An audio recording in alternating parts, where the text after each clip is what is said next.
we're going to go over the answer for the Farm Equipment Inc.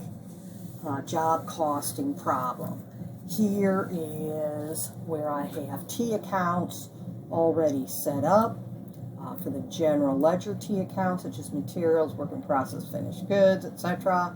And then I also have some of the job cost sheets set up as T accounts.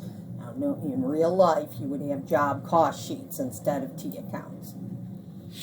Okay, so in our first transaction, we have that we purchased materials on account costing $450,000. Okay, when we purchased materials, remember that when it's coming in, it's going to be a debit. Okay, well, these are all assets. So whenever we increase them, it will be debits. So $450,000 would be debited to the materials account, and we would credit accounts payable. If typically, it's normally we would buy them on account, and this says that we did buy them on account. So you would credit accounts payable. Now, for this homework problem, I did not specify that you needed to do those extra accounts, that you only needed to worry about what was going on in these accounts here. In real life, obviously, your debits have to equal your credits. Okay, in the next transaction on May the 15th, we processed material requisitions. Now, requisitions come from the factory floor when we need materials. And so it's factory, the guys on the floor are saying, hey, we need this, this, and this. The materials storeroom manager gets those together and gets them back over to the factory floor. Okay, so these are materials that are going out of the material storeroom, so that means we're going to be crediting them. They are coming into the factory floor, so we'll be debiting work in process. Okay, so for job one, we needed $77,600. For job two, $38,600. For job three, $45,000. And then indirect materials, which go to the overhead, were $87,000. Okay, now that's what's all coming in. The total of all of those, $77,600 plus $38,600 plus the $45,000 plus the indirect materials, the grand total that's shown on your sheet is $248,200, and that's what's coming out of the materials storeroom. And so we're going to credit the materials storeroom for that total. They're coming in to work in process, and then the indirect materials are coming into overhead.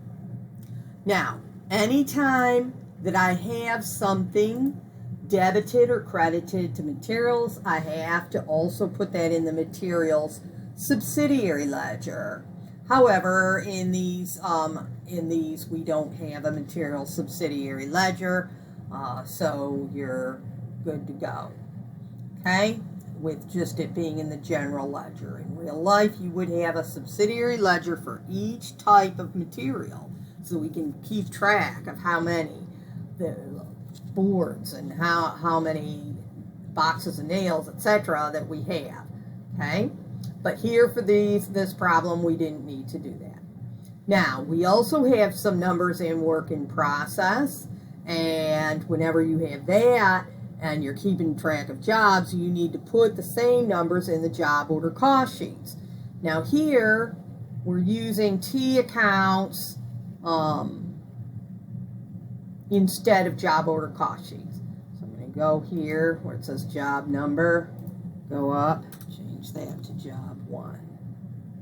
Okay, and job one had $77,600. We have job number two. Job number two had $38,600 of direct materials. And here's job number three. And job number three had $45,000 of direct materials issued. Okay, so that matches these numbers that we put in work in process. Also have to be debited to a job. Okay, so we're now done with that. Sometimes there's an overhead sheet that lists out all the separate things, so we would have to make sure this 87,000 of indirect materials went into that overhead analysis sheet as well. However, again, in this particular problem, we don't have that. Okay, next transaction. We have that we did have some timesheets, and we have direct labor. Now, I always have the labor clearing account because I think it's easier to show that. So we have a total of labor of 42,800. That would have been debited to labor clearing. Then we would have credited all the payroll tax payable accounts and then credited cash for the net pay. Okay, now immediately, because this is a clearing account, it means you're putting it in and immediately you're taking it right back out. And so we're going to take it out, and so the 42,800 is coming out. Okay? Now, out of the 42,800, I had 14,800 that went into work in process for job 1, 11,800 for job 2, and 6,500 for job 3. And I had indirect labor goes into overhead of 9,700. Okay.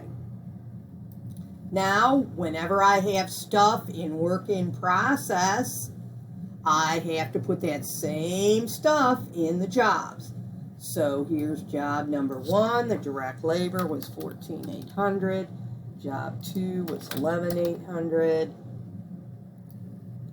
And job 3 was 6,500.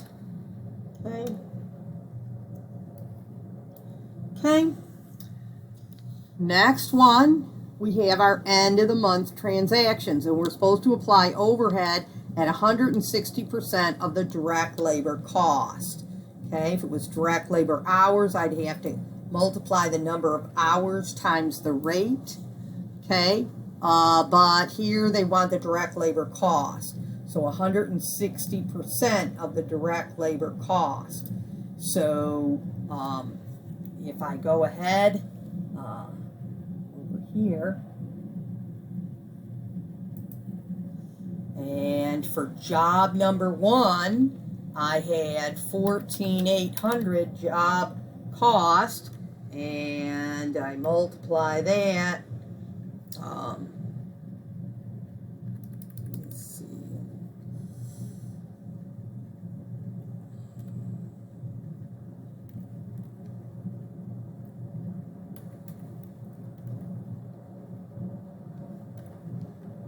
Times 1 point. Let's see here. 1.6. 1,400. Okay. Oh, yeah, okay. Okay. So, for job number 1, we had 1.6, which is 160%, times the 14,800 of direct labor cost. Okay, so that's going to be 23,680. So 23,680 is how much we're going to apply of overhead for job number 1, and that goes into work in process. Okay. Now, for job number 2 was 11,800. Okay, so I'm going to go back up here, change that to 11,800, and press enter. That's 18,880. So I have 18,880 being applied out of overhead and going into work in process. Okay. Okay, then finally, I have job number 3 was 6,500.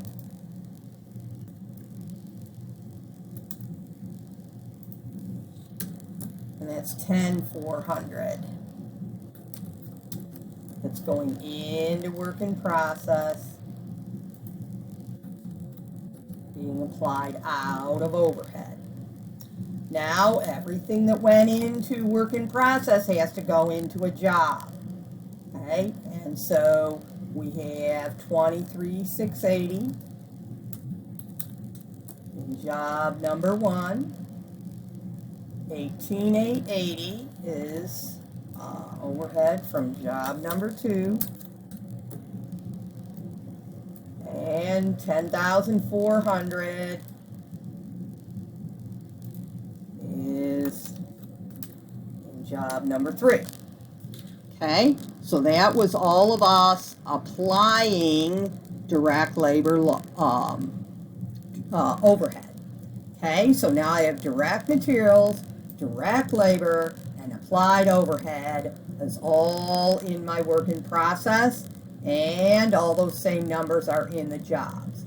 Okay, so I'm done with that transaction. Then it tells me that job number 1 is completed. Okay, so I have to total up job number 1.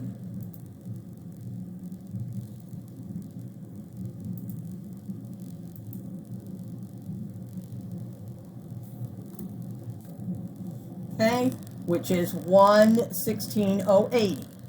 Okay, so since job number 1 is completed, it's going to come out 16080. Okay, and so now that will make,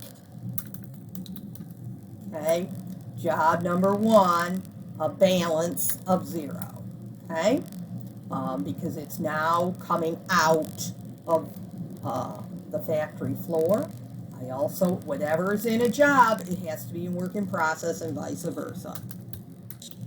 So that is coming out of the factory floor and being transferred, that job, into the distribution warehouse. Okay, and so now it's sitting in the distribution warehouse. Okay, and then it says, so we transferred that to finished goods. If you have an assignment where we are keeping track of a finished goods subsidiary, then you would fill out these T accounts that are below finished goods. And the 116,080 would go in there because it's now come in to the distribution warehouse. So for accounting, we're putting it in to finished goods. The next part is that we shipped it out to the customer. So the same number comes out of the distribution warehouse and goes into cost of goods sold. We sold this for $140,000. So one entry deals with this cost being transferred to cost of goods sold, and the other is the price that we charge to the customer, which is being credited to sales, which is a revenue account. Okay, so our last thing is that we need to calculate out our gross profit, and so that would be the $140,000 sales minus the cost of goods sold